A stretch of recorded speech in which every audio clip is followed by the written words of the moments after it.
Assalamualaikum warahmatullahi wabarakatuh. Alhamdulillahilladzi ja'ala ramadhana syahra siyami li'ibadihi al-mu'minin. Asyhadu an la ilaha illallah wahdahu la syarikalah wa huwa ahkamul hakimin wa asyhadu anna Muhammadan abduhu wa rasuluhul amin. Allahumma fassalli wa sallim wa barik ala Muhammadin khatamil anbiya'i wal mursalin wa ala alihi wa ashabihi ajma'in, amma ba'd.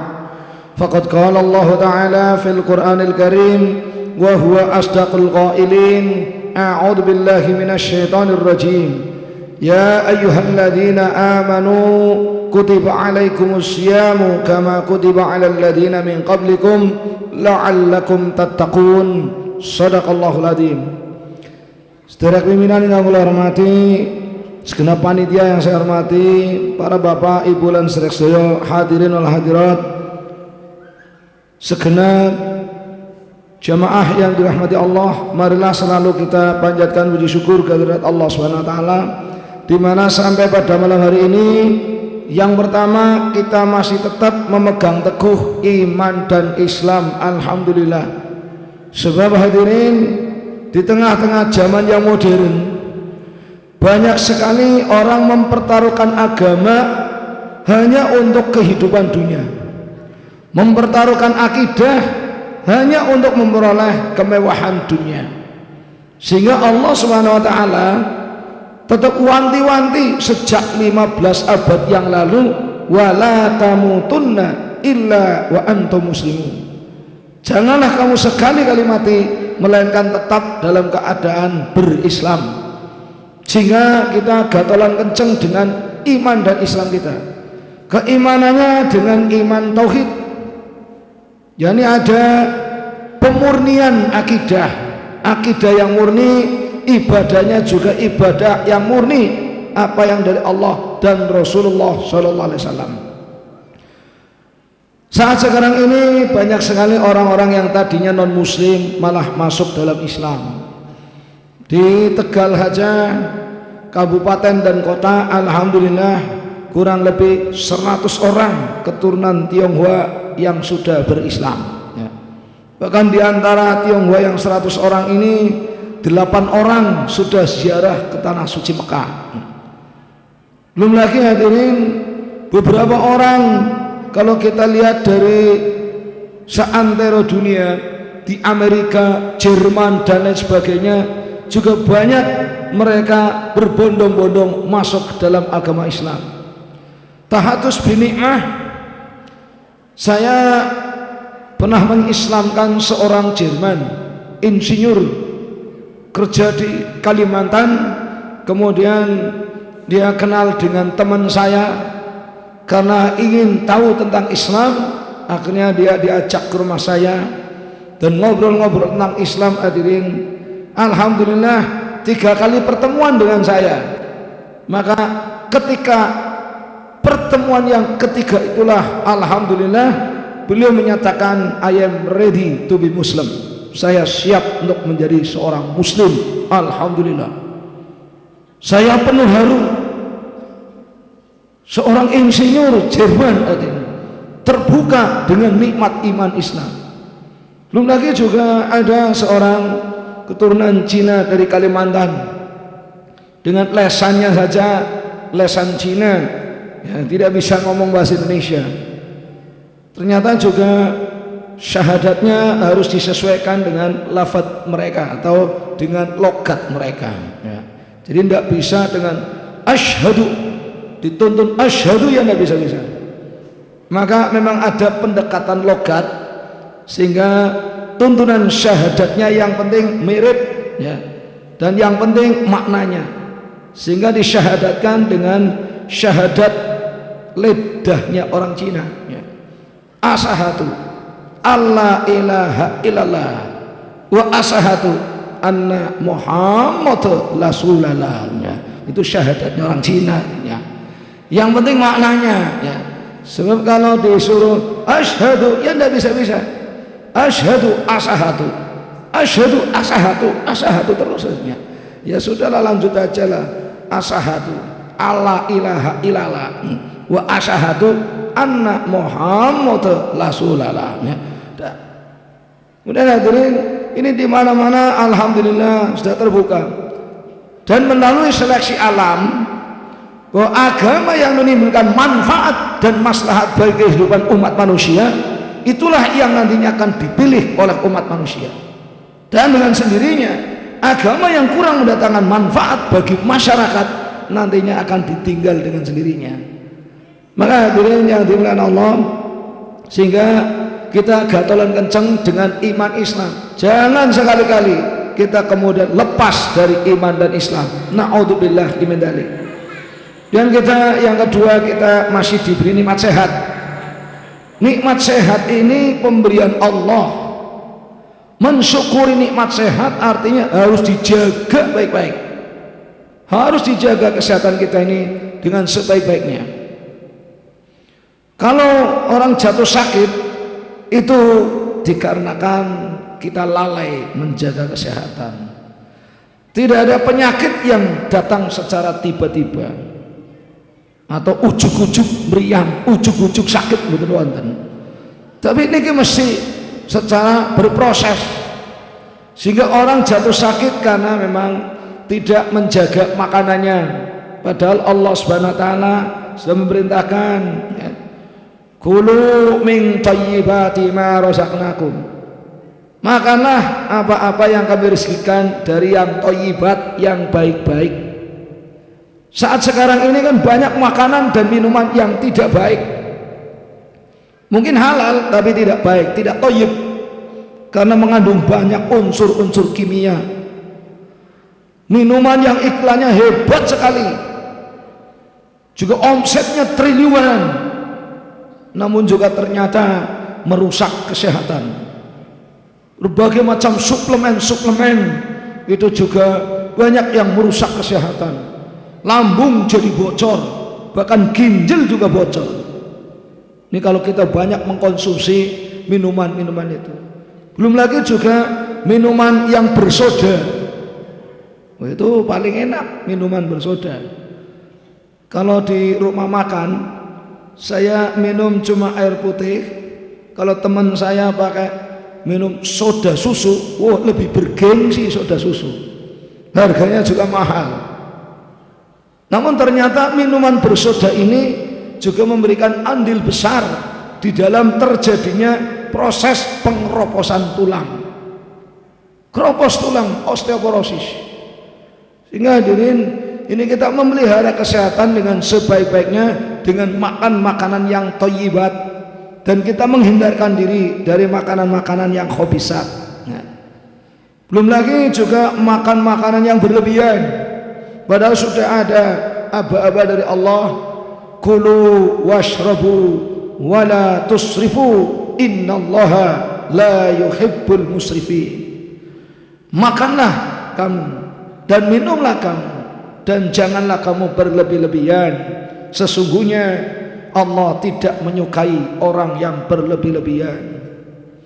Saat sekarang hadirin, karena manusia kan bertingkat-tingkat, wonten kelas-kelasipun, wonten ingkang kelase menawi badhe dahar mawon taken, besok mau makan apa. Tapi angger muni kelas luwih dhuwur malih, mangke pertanyaannya benten, besok mau makan di mana? Or kelas wis dhuwur pisan, besok mau makan siapa? Berat. Ini manusia kelas-kelasan katanya. Memang lagi saestu angger yang ekonomi di bawah itu besok bisa makan apa ndak ya? Kan ndak jelas. Yang mau dimakan ndak jelas. Ini yang papan paling bawah.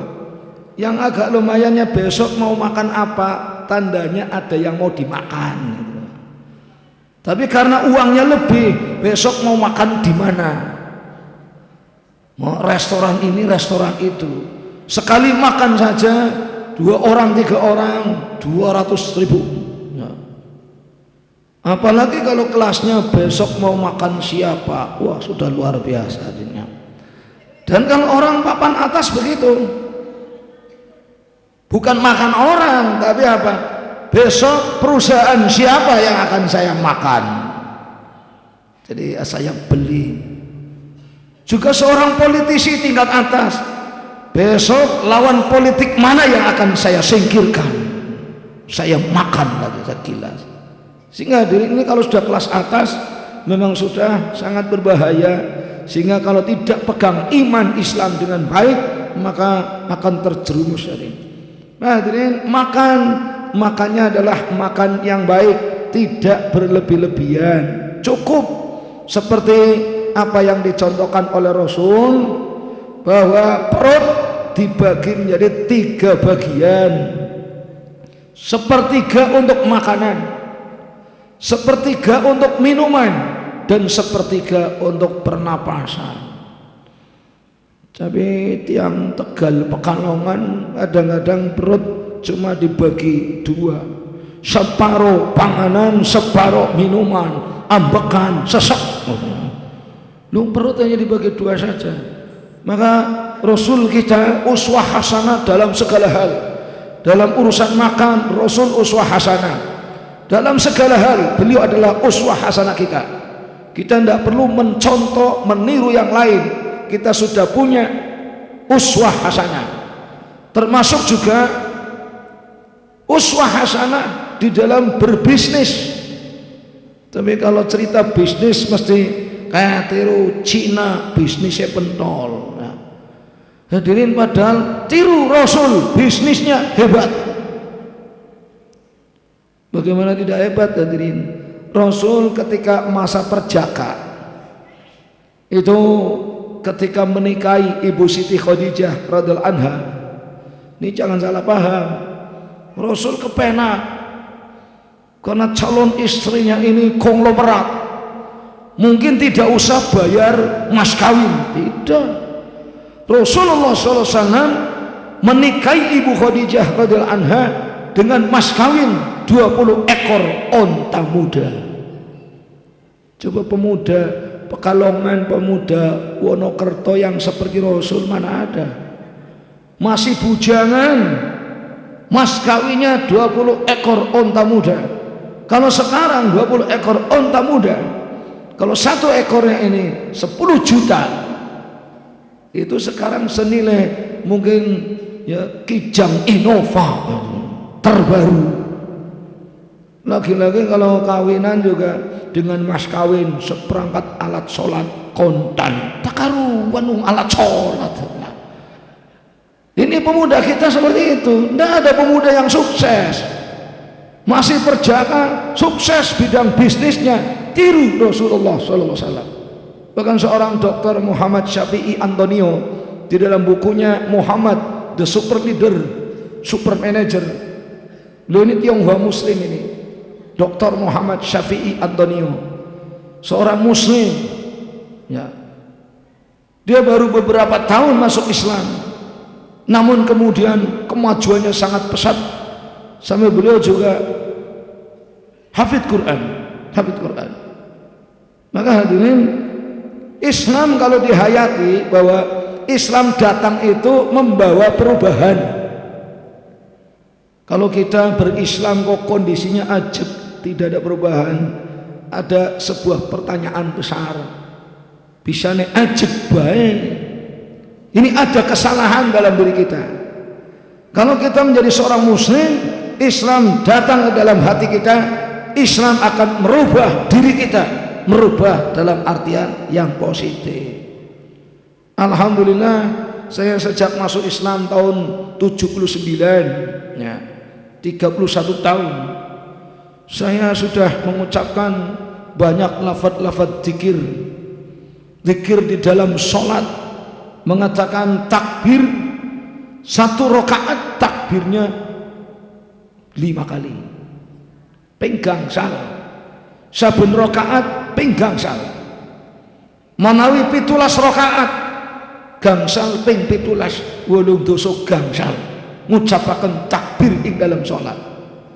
Menawi saben-saben sholat menika wirid dikir wonten dikir takbir ugi. Allahu Akbar 33 kali kali 5 165 ditambah 85 250 kali mengatakan Allahu Akbar. Maka apa perubahan yang ada dalam diri kita? Ngomong Allahu Akbar hatinya cilik terus hatinya. Buat apa ngomong Allahu Akbar kalau hatinya kecil, pesimis, putus asa? Kalau mengatakan Allahu Akbar, Allah Maha Besar, hati kita akan ikut besar seiring dengan kebesaran Allah. Jiwanya besar, optimis dalam menjalani hidup dengan senantiasa mengatakan insya Allah bisa, tidak serba tidak bisa. Insya Allah bisa, insya Allah bisa, jangan mengatakan tidak bisa. Sehingga saya sebagai seorang muslim, juru dakwah juga ya harus serba bisanan, serba bisa. Jadi kalau ada orang Tionghoa mau masuk Islam, Pak Ustadz saya mau masuk Islam, asalkan masih boleh makan babi bisa? Bisa. Jangan tidak bisa, bisa. Kita kan tinggal mengemas saja dengan syarat asalkan. Seringkali para ustadz kok senangnya memvonis gitu, tinggal sebetulnya bisa asalkan, kan gitu hadirin. Sehingga jangan sampai tidak bisa ya. Hadirin saya bilang bisa asalkan mau ngaji. Oke Pak Ustadz, insya Allah saya mau ngaji asalkan masih boleh makan babi bisa. Oke bisa. Akhirnya kan mau masuk Islam, syahadat asahatu anna ilaha illallah wa asahatu anna Muhammad rasulullah. Islam, setelah berislam sebagai janjinya ngaji. Saya berikan satu bab, babul muharramat, bab makanan yang diharamkan oleh Allah, antara lain babi. Akhirnya kan dia protes lagi, katanya bisa. Pak, waktu saya mengatakan bisa, sampai sudah masuk Islam belum? Ya belum Pak Ustaz. Sekarang sudah Islam belum? Sudah. Pengen jadi orang Islam yang soleh tidak? Pengen tinggalkan babi? Insya Allah nurut Pak. Ini dakwah kan harus begitu. Sehingga dakwah itu harus selalu memberikan harapan-harapan. Jangan sampai dakwah ini kok memberikan vonis sehingga umat jadi kecut, umat jadi berat, umat jadi beban. Berikan tabsyirah ya. Makanya Rasulullah SAW ini kan memberikan tabsyir ya. Jadi tangdir wa tabsyir. Rasul memberikan kabar gembira, kabar gembira. Di samping juga ya ada peringatan. Memang harus ada keseimbangan yang namanya iming-iming dan amang-amang. Jadi Allah ini selalu bijaksana, ada iming-imingnya, ya ada amang-amang. Iming-imingnya surga, amang-amangnya neraka. La in syakartum la azidannakum. Ini iming-iming. Jika kamu mau mensyukuri nikmatku, pasti akan aku tambahkan nikmatku kepadamu. Itu iming-iming. Jadi kalau mensyukuri nikmatnya Allah, nikmat yang sedikit disyukuri, alhamdulillah, insya Allah ditambah jadi banyak. Disyukuri lagi, ditambah lagi. Disyukuri lagi, ditambah lagi. Jangan sampai mengucapkan alhamdulillah mawon ana rega ana rupa. Angger rezeki ini akeh ya alhamdulillah warek. Barang sadidik oleh ngomong ya alhamdulillah jenenge ya. Hadirin niki kedah sami rezeki sekedik alhamdulillah ditambah malih dengan Allah alhamdulillah semakin ageng alhamdulillah. Terus tegas niki para ibu niki bapak kelare menika wangsul mbok rezeki namung sekedik langsung alhamdulillah kan ya Bu aja mung 10.000 tok Ya alhamdulillah aja kayak aku tapi sing tegas alhamdulillah. Kelawan apa? Kelawan ningali tiyang ingkang sedinten dereng angsal rezeki. Tasih kata. Coba tingali tukang becak. Lo mau nangger ningali tukang becak hadirin. Kulo caketi tukang becak. Bunang salwa dereng Pak Ustaz. Sedinten sendalu dereng angsal penumpang. Kosong blong. Kulo angsal rezeki sedasa ewu disyukuri alhamdulillah dibanding ingkang mboten angsal rezeki kosong. Kulo niki disyukuri. Kulo niki iming-iming, tapi amang-amange wala in kafartum inna adzabi lasyadid. Lan yen sira kabeh pada kufur marang nikmate ingsun, elinge sak temene azabku, siksaku perih banget. Kulo Gusti Allah paringaken ancaman, paringaken amang-amang.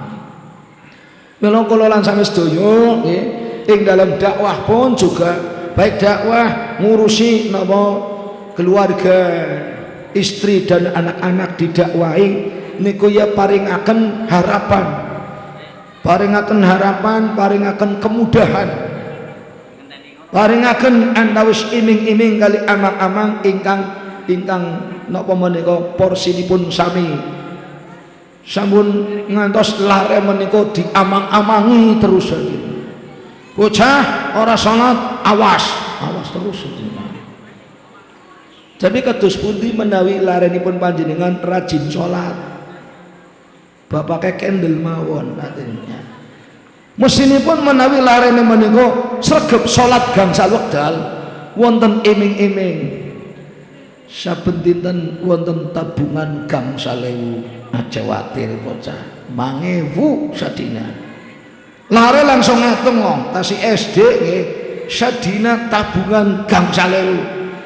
5.000 ping sabulan. 150 ping setahun. 1.800.000 lumayan. Sehingga hadirin saben dinten salat gangsal wekdal hadirin rajin 5.000 rajin 5.000. Bahkan teng grene kula mawon nggih kula niku terapaken lare kula 3 niku supados balapan sinten kemawon saking lare kula ingkang 3 niku angger bangun pagi waktu subuh apalagi bisa membangunkan orang tuanya, pembangunan saya sama istri saya tabungan Rp10.000.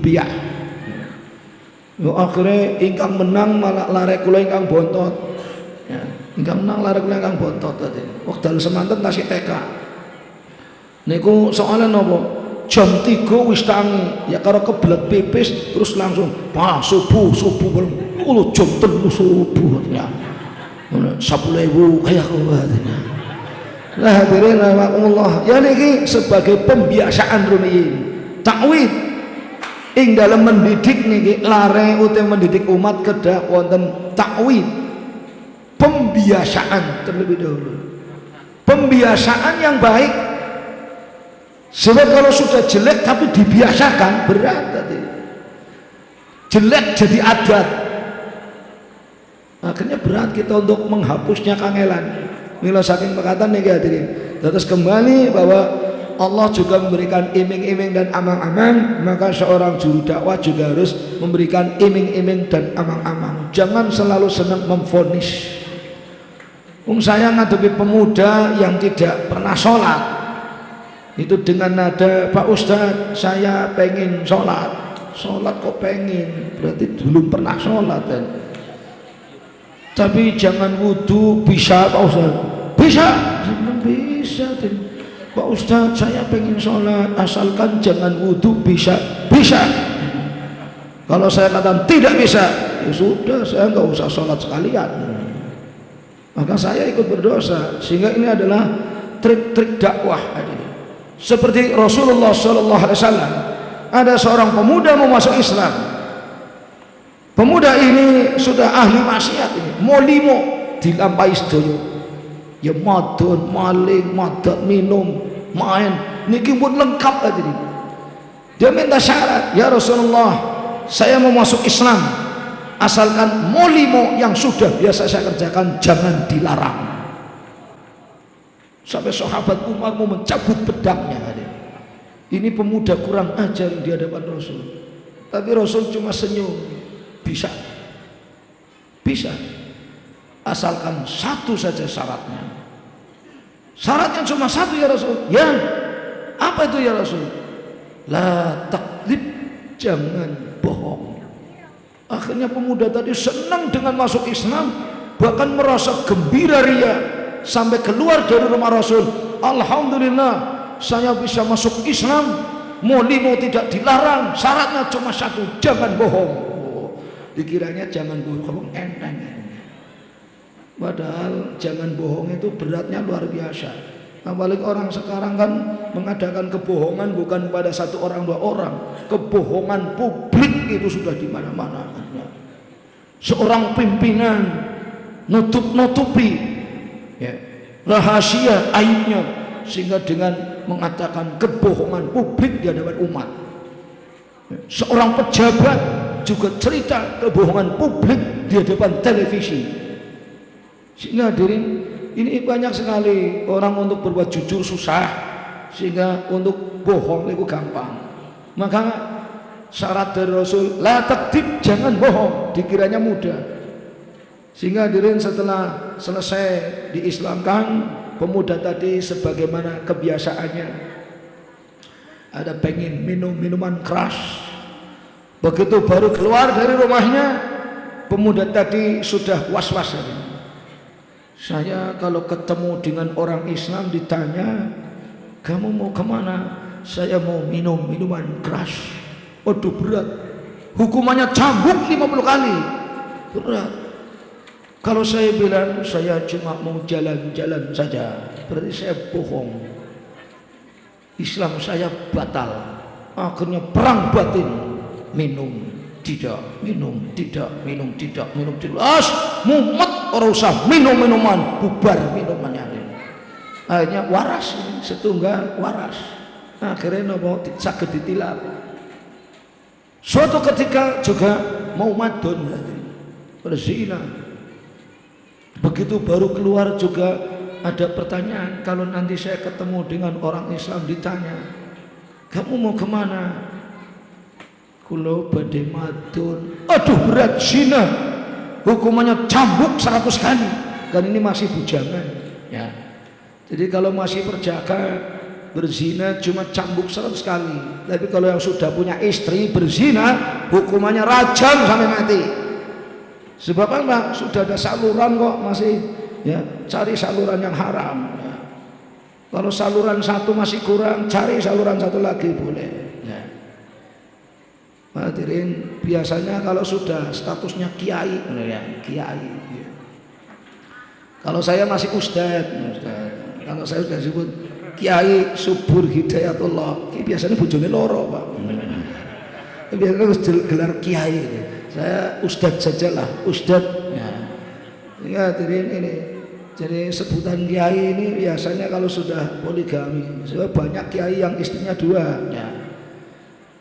Padahal hadirin, yang jelas poligami ini dibolehkan. Kenapa kok harus zina? Wong dibolehkan, hukumnya mubah. Sesuatu yang dibolehkan itu artinya boleh dilakukan, boleh tidak. Dumeh boleh, langsung juga poligami ya. Hadirin, ibarat sampean juga sambil mendengarkan pengajian ya boleh minum, terus langsung minum kabeh ya ndak, bagi yang butuh saja.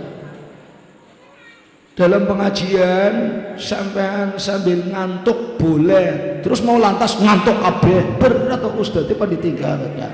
Ya kok sing butuh mawon katanya.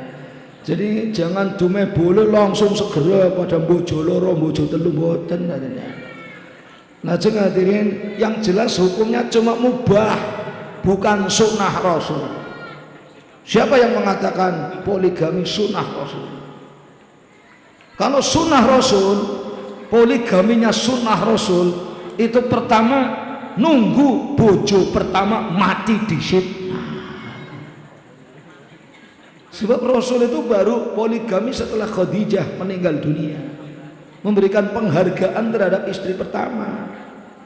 Maka ini hadirin, ya, ngenteni bojo pertama mati disit, mati dewek ora dipateni. Jangan lan ngenteni bojo pertama mati pateni mboten. Jebulane ngenteni bojo pertama mati ora mati-mati, dewek sing mati. Ya ora kelakon bojo mati. Hadirin yang dirahmati Allah niki, sehingga selamat datang, marhaban ini pada Al Ustaz Harun Abdi Manap.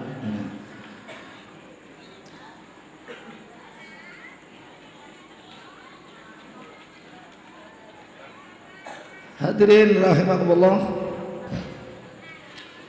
mohon ini dilanjut balik bahwa kita dengan nikmat Islam kembali bahwa harus menimbulkan sebuah harapan, menimbulkan sikap optimis dalam hidup yang senantiasa mengatakan insya Allah bisa, insya Allah bisa.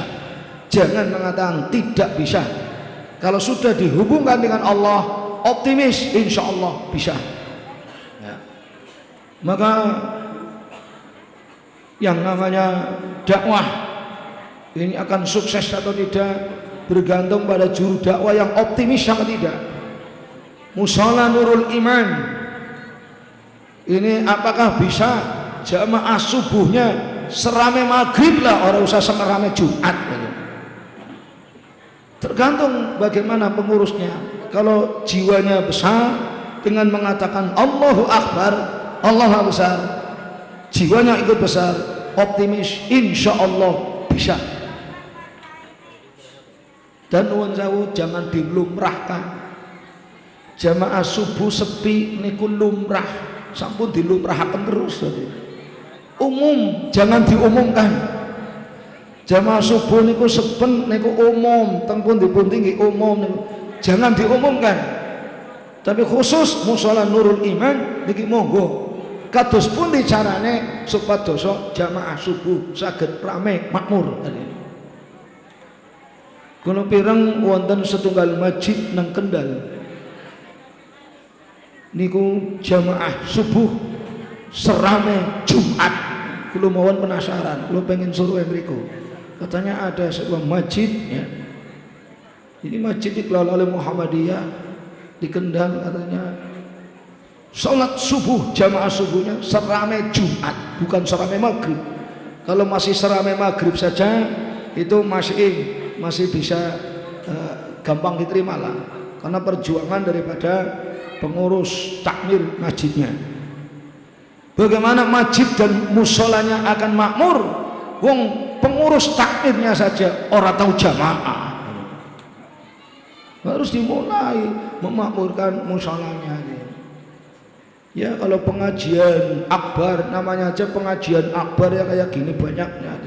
Tapi coba kalau pengajian rutin di musola Nurul Iman, si mangkat kaji-kaji, sasaka siji. Ya ger sakane kathah ta ya kathah sing duki ya ternyata. Sakane mung papat tok sing mangkat wong papat dan berat ternyata.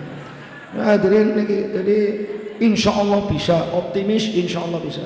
Saya begitu masuk Islam langsung saya mengatakan insya Allah bisa, dan alhamdulillah juga bisa dilakukan. Ketika saya lulus SMP, saya masuk Islam lulus SMP. Itu saya mau mondok pesantren, orang tua saya tidak ngongkosi karena memang beda cita-cita. Jadi bukan beda agama tapi beda cita-cita. Karena beda cita-cita sehingga bapak saya mengatakan mondok pandadi apa? Penyambut gawe apa mondok? Maka hadirin, tapi saya istiqomah tetap sekali mondok tetap mondok ya. Orang tua saya tidak ngongkosi. Apakah saya bisa? Saya sejak itu juga sudah teguh insya Allah bisa. Sebelum Mendiknas itu mengatakan SMK bisa, saya sudah sejak dulu mengatakan insya Allah bisa. Apa sih yang Allah tidak bisa? Alhamdulillah saya tamat Itu dari KMI Gontor juga yang ngongkosi Allah lewat tangan-tangan dermawan ya. Kemudian hadirin dilanjut lagi juga setelah saya nikah, apakah saya bisa punya gubuk sendiri? Saya target 10 tahun hidup berumah tangga harus punya gubuk sendiri. Tapi alhamdulillah Allah memberikan kesempatan pada saya. 7 tahun saya hidup berumah tangga sudah diberi gubuk oleh Allah Subhanahu wa taala. Jangan terlalu lama mondok di PMI, Pondok Mertua Indah ya. Jadi harus punya gubuk sendiri ya. Hadirin, alhamdulillah bisa. Saya tidak punya uang, apa bisa haji? Bisa insya Allah ya. Alhamdulillah tahun 2003 ya, min haitsu la yahtasib, lewat setunggal yayasan kula ditawari, Pak Ustadz pengen haji mboten, pengen niki wonten dana 10 juta, langsung tak tambani insya Allah siap.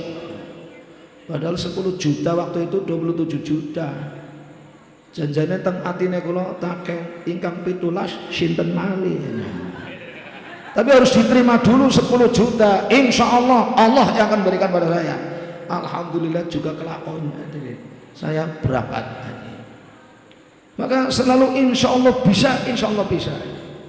Setelah saya pulang haji sendirian hadirin, tidak bersama istri. Begitu pulang haji istri saya langsung nodong saya, Mas, kula kapan Mas? Ya bojo kan kayak gue bong ilo kan jalere mangkat haji piyambakan. Nah istrine kapan? Bojone kula langsung takon, kula kapan Mas?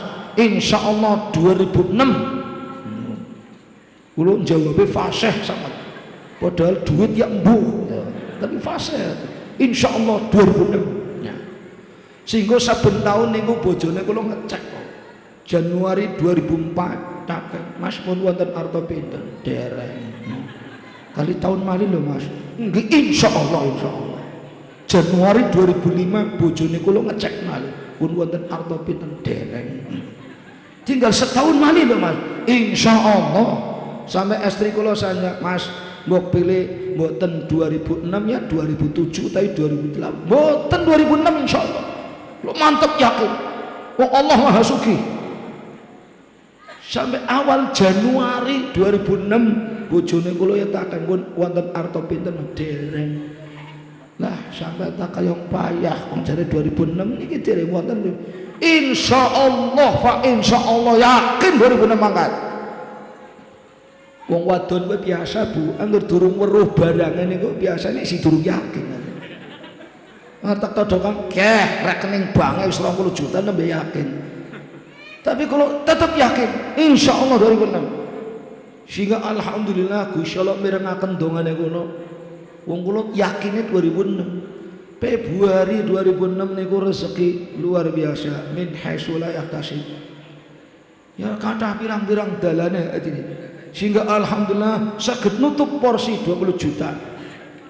Pun 20 juta mawon estrine kula tasikaken sing lunasi wonten mah. Insyaallah wonten. Nah, hadirin iki kula yakin mari Allah. Jarene qul huwallahu ahad, Allahus samad. Allah tempat bergantung. Kenapa kita masih bergantung pada logika saja, bergantung pada matematika saja? Kenapa tidak bergantung pada Allah Subhanahu wa taala? Kenapa masih bergantung pada manusia? Bergantung pada Allah Subhanahu wa taala. Sehingga alhamdulillah hadirin dia bisa kelaksanaan, istri saya bisa berangkat haji. Dan istri saya tanya lagi, nyong anggar mangkat dewek kan kula mboten purun Mas. Insya Allah saya ada sendiri. Duitnya mana? Ndak usah tahu lah. Pokoknya insya Allah mangkat. Tapi alhamdulillah min haitsu la yahtasib. Kiai Haji Isyam Adnan telepon saya, Ustadz Subur bisa bantu saya untuk bimbing jamaah saya sampai ke Mekah. Saya jawab tegas, insya Allah bisa. Katanya, hadirin ini. Dan ini saya satu lagi cita-cita saya menginjak usia saya yang 50 tahun. Insya Allah saya bercita-cita pengen punya pondok pesantren dengan keunggulan 3 bahasa. Bahasa Arab, bahasa Inggris, dan bahasa Mandarin ya. Bahasa Arab wajib untuk pendalaman agama. Orang mendalami agama tanpa menguasai bahasa Arab mustahil. Harus bahasa Arab. Sing kali penguasaan teknologi tanpa bahasa Inggris ya susah rasanya, sulit. Alat-alat teknologi semua pakai bahasa Inggris ya. Maka walaupun kita tidak tahu teknologi, tapi yang ngertos bahasa Inggris, insya Allah melebet hotel kelas berbintang 5 ya mboten kampungan, mboten kampungan.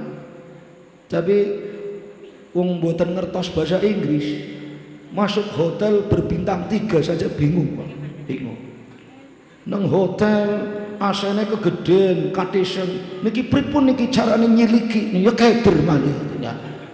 Walaupun kula mboten gadah aset tapi wonten buku petunjuk, wonten remote hadirin.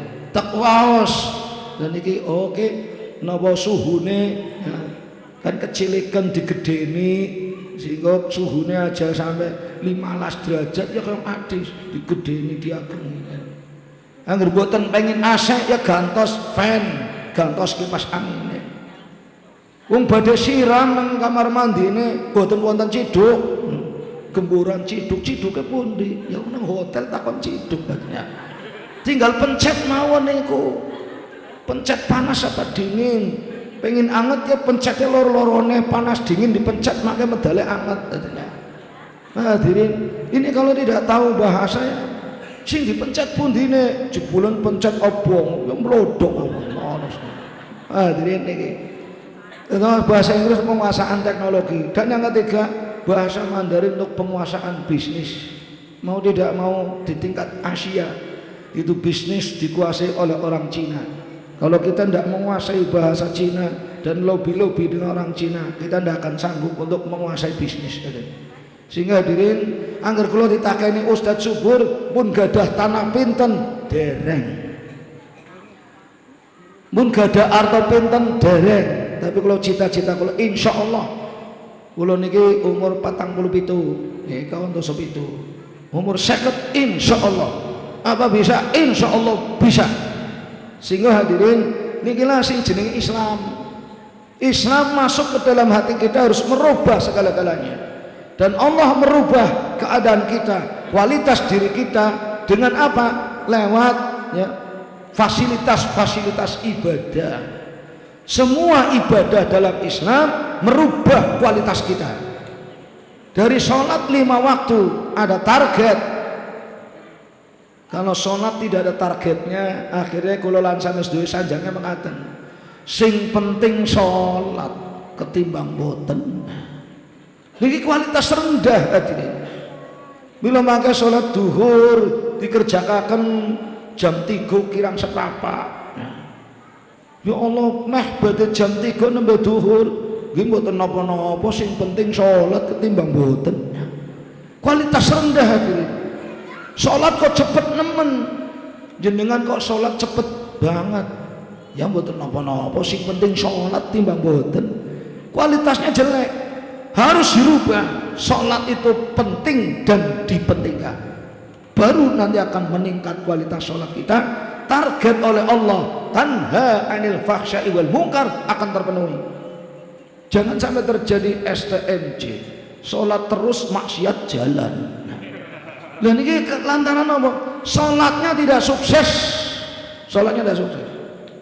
Padahal Rasulullah SAW itu sambut dawuh ing dalam setunggal hadis ingkang hasan ingkang diratakan dening Imam At-Tabrani bahwa awwalu ma yuhasabu bihil abdu yaumal qiyamati as-salatu in saluhat saluha sairu amali wa in fasadat fasada sairu amali. Amalan menungsa ingkang pertama kali dipun hisab benjang teng dinten kiamat inggih menika salat rumiyin. Monggo menawi salat menika sae insyaallah sedaya amal sanesipun bakal sae. Menawi salat rusak sedaya amal sanesipun nderek bakal rusak. Mila niki barometernya bagaimana salatnya. Bagaimana salat kita. Maka ada sebuah buku, sudah betulkah salat kita? itu masih relevan. Bukan cuma kalau cerita sholat, bukan cuma kaifiatus sholat, bagaimana min harokatihi, bagaimana min lafdihi, tapi kalau saya lebih senang pada bagaimana filosofinya. Filosofi daripada takbir dimulai takbiratul ihram, artinya kita mengatakan Allahu Akbar, tidak ada yang lebih besar daripada Allah, selain Allah kecil, sehingga nanti harus menimbulkan semangat jiwa besar dalam diri kita. Belum lagi terakhir ditutup dengan salam, menengok ke kanan dan ke kiri. Artinya seorang muslim yang sholatnya bagus selalu melihat-lihat kondisi di sebelah kanan kiri kita dan sekeliling kita. Adakah yang perlu saya bantu? Adakah yang perlu saya santuni? Adakah yang perlu saya ambil manfaatnya? Adakah yang perlu bisa saya raih rezekinya di sekeliling kita dan lain sebagainya. Sehingga bukan cuma sholat dengan Allah terhadap Allah terus bubar begitu saja. Kita harus tetap ada kepedulian terhadap masyarakat, kepedulian sosial. Sehingga bagaimana kalau kita sholatnya katanya sudah bagus khusyuk, bagaimana kalau malam hari jam 1 malam ada anaknya tetangga nangis terus, suaranya juga berisik. Bagaimana sikap kita? Apakah diam saja? Apakah kita menggerutu? Oh ya biasa ini tetangga, mesti ini gak ribut terus. Apakah bagaimana sikap kita? Tahatus binikmat, kalau saya punya tetangga itu jam 1 malam kok belum tidur, anaknya masih balita, nangis-nangis saja, nangis teriak. Saya bangun dengan istri, mah coba ditengok itu. Saya uluk salam, assalamualaikum. Mesti ibunya belum tidur. Anaknya Hazar, kenapa bu ini anak? Panas Pak Ustaz. Ya dikompres so. Belum udah nggak ada kompres. Begitu di nopong termometer, jadi wah panasnya sudah di luar, ya, di luar kewajaran. Nah, segera dibawa ke rumah sakit. Ke rumah sakit. Saya duitnya udah ada. Jangan tanya duit, ini masalah nyawa. Segera saya berangkatkan ke RSI. Maka hadirin, kita harus ada tanggap kepedulian sosial. Ada lagi malam Idul Fitri, ada anaknya tetangga kok nangis. Kita tanya kenapa nangis, ternyata belum punya baju baru. Ya, bocah cilik kan tangga nih harus duit pakaian baru, piang pakai derek kan, ya mesti kan nangis jadi. Ya kita usahakan karena fakir miskin. Maka ini hadirin, filosofinya sholat luar biasa. Betul-betul kalau sholatnya bagus, insya Allah yang lain-lain akan bagus. Termasuk juga menjelang Ramadan juga bakal bagus. Dan Ramadan ini hadirin, ini diharapkan untuk menjadi sebuah metamorfose kehidupan. Diharapkan pada warga kaum muslimin dan warga kita itu supaya jadikan Ramadan sebagai metamorfose kehidupan. Dan jadikan Ramadan ini sebagai proses transformasi supaya kita bisa menghijrahkan dan kita merubah jati diri kita menjadi yang lebih baik, merubah kualitas kita supaya lebih baik. Ramadan jangan dijadikan acara rutinitas belaka, makanya nanti bergantung respon kita. Sebentar lagi tinggal hitungan hari, bagaimana respon kita menghadapi kedatangan Ramadan. Ada orang pertama responnya begini, alhamdulillah sebentar lagi Ramadan, bulan penuh berkah, bulan penuh rahmah, bulan penuh maghfirah. Belum tentu tahun depan saya ketemu lagi. Alhamdulillah, puji syukur kehadirat Allah SWT, saya bisa ketemu dengan Ramadan lagi. Ini respon pertama. Ada lagi respon yang kedua, Ramadan tapi wis biasa, saben tahun Ramadannya teka. Kalau sudah Syaban ya mesti Ramadan, biasa itu. Jadi Ramadan dianggap biasa artinya. Responnya cuma biasa saja, sehingga tidak ada persiapan apa-apa dalam menyongsong datangnya Ramadan. Tapi kalau kelompok yang pertama tadi, alhamdulillah, mesti persiapannya matang menyongsong datangnya Ramadan. Dan yang ketiga, ini yang lebih berat lagi. Begitu dikabari sebentar lagi Ramadan ini, insya Allah hari tanggal 11 Agustus hari Rabu kita mulai siam Ramadan. Begitu dikabari, ya Allah kayak cepet temen ya, Ramadan wingi, Ramadan maning, Ramadan maning, Ramadan maning, puasa maning, puasa maning, ya Allah.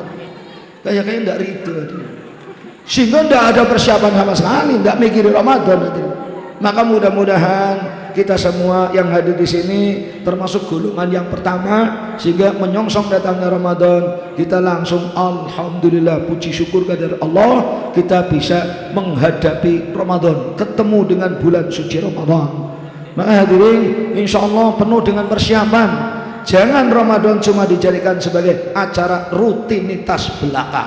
Kalau acara rutinitas belaka, maka suatu ketika setiap Ramadan, dari Ramadan ke Ramadan kondisinya ajib, kualitasnya ajib, tidak berubah. Sehingga kebiasaan-kebiasaan jelek juga ajib, tidak dirubah.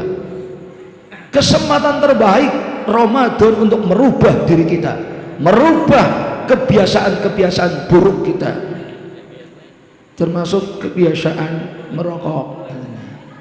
Nah, rokok ini haram. Walaupun ada yang mengatakan, oh tidak ada dalilnya. Kenapa tidak ada dalilnya? Wong sudah dipikirkan, digodok oleh pakar-pakar, pakar tingkat nasional, pakar-pakar hukum. Ya kalau pakar hukum tingkat PCM Wonokerto ya banyak pakar juga, pakar Yadi, pakar Yoto, pakar Tolo, pakar-pakar lah. Tapi kalau di pusat ini pakar sungguhan lah, pakar syariah, pakar hukum. Sehingga kok mudah-mudahnya saja ada, oh itu kan tidak ada nas dari Al-Quran itu cerita tentang rokok. Hadirin, kalau Quran harus menyinggung semua jenis muamalat yang ada di dunia. Quran tidak cukup 30 juz, mungkin Quran harus 100 juz. Tidak cukup itu tentang bab rokok masuk Quran. Qurannya harus nanti besar sekali, tebal sekali. Maka di dalam Islam pengambilan hukum itu hukumnya pertama ada dalil khusus tidak? Ya gitu ada. Dalil khusus. Oh enggak ada itu dalil khusus cerita tentang rokok, enggak ada. Kalau tidak ada, dalil umum ada tidak? Nah, ini dalil umum ada. Kan dalilul khas dengan dalilul am itu. Dalil am ada di dalam surat Al-A'raf ayat 157.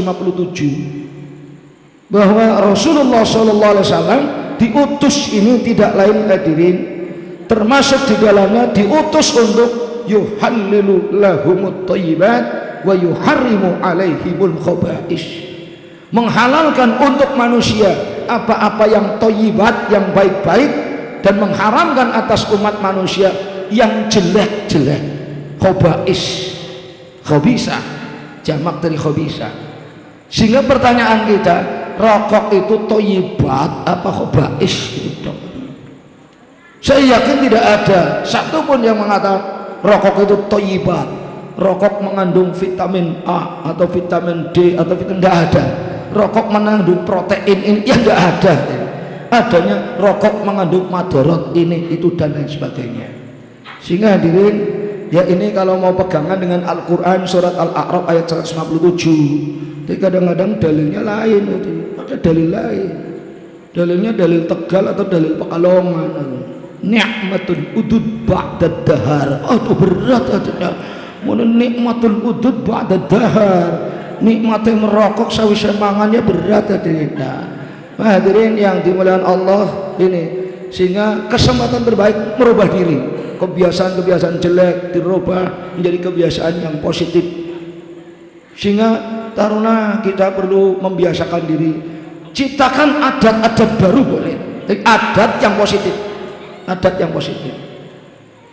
Ciptakan adat yang positif. Setiap Ramadan ada kuliah qoblal futur, di mana-mana ada kuliah qoblal futur. Saya malah lebih mendukung kuliah qoblal futur daripada kuliah subuh, sebab manfaatnya ini lebih banyak kuliah qoblal futur, Pak. Kalau kuliah qoblal futur Pertama, ilmu ada. Kesempatan orang untuk bersedekah, memberikan makan berbuka kepada orang berpuasa ada. Berbuka puasa bersama barokah ada. Ada lagi sholat jamaah maghrib insya Allah juga jamaah ada. Tapi kalau kuliah subuh memang cuma siji tok ilmu, terus kayak isinya ngantuk tok. Maka hadirin, kita galakan kuliah qoblal futur sehingga semangat. Siapa yang mau bersedekah? Sedekah itu ta'am, sedekah untuk iftar, hadirin, untuk berbuka puasa, pahalanya luar biasa. Orang berikan makan kepada orang yang berpuasa, berikan makan untuk berbuka, pahalanya seperti pahala orang berpuasa tanpa mengurangi pahala orang yang berpuasa itu sendiri. Sehingga pahalanya luar biasa. Sehingga digalakan itu setiap hari Ramadan ada kuliah qoblal futur di mana-mana, diranting-ranting. Masalah ibu-ibu pada masak di rumah tidak masalah, sebab yang penting kan takjilul fitri. Jadi takjil saja, tidak usah makan besar, makan kecil saja, makan ringan. Sehingga yang penting sudah cukup segelas kecil, gelas blending itu teh manis atau apa, kemudian paling cukup pisang aja yang manis-manis, atau korma paling berapa gelinding itu udah cukup. Kemudian insya Allah dapat ilmu juga, tausiah, kemudian dapat sholat jamaahnya juga maghrib. Sebab kalau tidak hadirin, itu kebiasaan masyarakat kita, itu masyarakat kita senangnya bolak-balik tok Pak, kayak fotokopi ya. Jadi kalau bukan Ramadan itu paling ramai jamaah maghrib, subuh sepi. Tapi kalau Ramadan jamaah subuh ramai, jamaah maghrib sepi, lagi pada mangan. Sehingga mestinya makan itu nanti ya. Jadi takjilul fitri di masjid-masjid, di musala-musala untuk berbuka saja, sekedar membatalkan puasa itu. Masalah makan besar nanti di rumah. Ada lagi pengalaman saya di dalam masalah dengan orang Betawi Pak, tradisi Betawi. Saya alhamdulillah pernah ikut sama orang Betawi. Saya jadi anak angkatnya orang Betawi. Saya panggilnya juga babe dan nyak, encang-encing ya, encang-encing babenya, empok, abang ya. Nah, hadirin, ternyata kebiasaan orang Betawi itu cukup bagus sekali, cukup bagus. Ketika berpuasa, begitu buka hanya takjil saja di rumah, takjil aja, segelas belimbing air teh manis, kemudian roti atau apa, makan ringan. Setelah itu bapak angkat saya ini udah oprak-oprak hadirin, jemaah ke masjid, ke musola terdekat. Saya pikir nanti habis maghrib sudah tersedia makanan besar. Ternyata begitu saya pulang maghrib, pegangnya Quran aja. Tradisinya pegang Quran tadarus artinya. Saya mau tidak mau wong cuma ikut jadi anak angkat ya nunggu juga ikut tadarus jadi. Setelah tadarus mungkin habis tadarus pikir saya nanti makan besar. Ternyata habis tadarus ada Allahu Akbar, jamaah. Bapak saya juga ikut ke masjid. Mangane kapan? Saya pikir mangane kapan? Ternyata setelah pulang dari sholat tarawih baru gelar-gelar makan besar. Itu ada hikmahnya bagus, sehingga kita tidak terlalu kekenyangan ketika sholat maghrib dan sholat isya berjamaah serta sholat tarawih. Tapi kalau ada tewong Tegal, sejen, begitu buka langsung ya, adzan deng langsung kayak sudah intim nanti nih kolok pisangnya, nanti masalah iman, wah sudah semuanya. Sehingga begitu maghrib makan besar langsung. Begitu ada panggilan adzan maghrib, sebentarlah ngenteni mendekan apa yang sudah makannya terlalu banyak.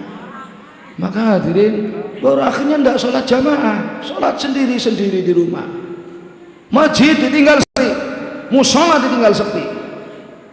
Kemudian ketika sholat isya dilanjut dengan sholat tarawih, Akhirnya begitu sujud yang beluntrah kabeh, gumoh kayak bocah bayi. Ya kebanyakan makan. Tapi kalau orang Betawi bagus sekali, bagus. Kalau tradisi yang bagus ya perlu dilestarikan dan perlu dirubah. Kalau tradisi jelek dirubah jadi tradisi yang baik. Maka mudah-mudahan insya Allah Ramadan tahun ini musola Nurul Iman jamaah maghrib tetap ramai, dilestarikan ramai. Jamaah subuh yang tadinya sepi jadi ramai, jadi kan bertambah. Nanti kalau sudah selesai Ramadan, jamaah subuh dipertahankan, jamaah maghrib dipertahankan aja. Jangan cuma bolak-balik terus. Kalau waktu bukan Ramadan, jamaah paling ramai maghrib, paling sepi subuh. Begitu Ramadan paling ramai subuh, maghribnya sepi. Ya. Begitu balik lagi Ramadan habis, subuh sepi lagi. Ya Allah, saya paling gentes itu kalau jamaah subuh, Pak. Soalnya saya dengar itu dari pojokan selatan, utara, timur, barat. Yang adzan tua kabeh, Pak. Yakin suaranya tua kabeh. Sebelah pojok kidul ya, suara adzan tua tentara. Saya kangen, pengen ada pemuda yang adzan subuh, suaranya lantang, jernih, pemuda. Begitu yang sholat jamaah subuh juga dipandang bang pojok umur 70, ambekan ya kayak musesak kayaknya. Pinggirnya umur sawidak bekas stroke. Pinggirnya maning seket tapi asam urat. Pinggirnya maning ya Allah emah. Pinggirnya maning kayak ngerkumatnya bareng jamaah subuh sepi. Hadirin monggo lah ya, jadi tradisi yang baik-baik di dalam bulan suci Ramadan, monggo kita ciptakan tradisi yang baik-baik. Kuliah qoblal futur digalakan ya. Cuma memang nudew mencari mubalik untuk ngisi kuliah qoblal futur kadang rada kangelan, Bang.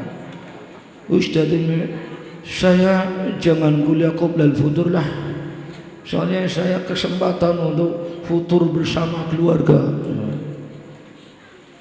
Saya saja sempat diprotes oleh anak-anak saya, Bapak buka bersama di rumahnya kapan? Makanya saya mesti tak ambil dalam 1 minggu ada 1 hari yang saya kosongkan khusus untuk buka bersama dengan keluarga. Sebab anak saya juga punya hak dari saya. Maka hadirin yang dimuliakan Allah ini. Jadi yang jelas bahwa Ramadan ini adalah mari Ramadan tahun ini kita rombak, kita robah, jadikan Ramadan tahun ini sebagai metamorfose kehidupan untuk merubah kualitas kita dari kualitas yang rendah menjadi kualitas tinggi, dari yang tidak baik menjadi baik, dan seterusnya, semakin meningkat semakin maju. Kemudian jadikan Ramadan ini sebagai proses transformasi, proses hijrahnya kita kepada yang lebih baik sehingga lebih diridhoi oleh Allah Subhanahu wa taala, sehingga tampillah kita setiap Ramadan tambah baik, Ramadan tambah baik, Ramadan tambah baik. Tidak setiap Ramadan ke Ramadan ajib terus. Maka ada pertanyaan, di mana letak kesalahannya? Ya karena tadi sing penting puasa ketimbang orang. Akhirnya harus dirubah. Puasa itu penting dan dipentingkan sehingga puasa kita menjadi berkualitas. Hadirin yang dimuliakan Allah, barangkali ini saja yang dapat disampaikan. Mudah-mudahan ada manfaatnya dan mudah-mudahan jadi renungan bagi kita semua. Kapan kita memulai untuk perubahan diri supaya ada peningkatan kualitas di dalam Ramadan tahun ini, sehingga nanti akan disambung oleh Kiai Haji ya, Harun Abdi Manab, insya Allah nanti persiapan-persiapan yang lebih matang lagi agar kita betul-betul siap memasuki Ramadan dengan sebaik-baiknya. Barangkali ini saja apa yang benar yang saya katakan tidak lain datang dari Allah, namun apabila ada kesalahan serta kekurangan-kurangan dan kata-kata yang kurang berkenan tidak lain datang dari diri saya pribadi, maka kurang lebihnya saya mohon maaf yang seikhlas-ikhlasnya. Dan saya akhiri, nasrun minallah wa fathun qarib, wabillahi hidayah wa taufiq, wassalamualaikum warahmatullahi wabarakatuh.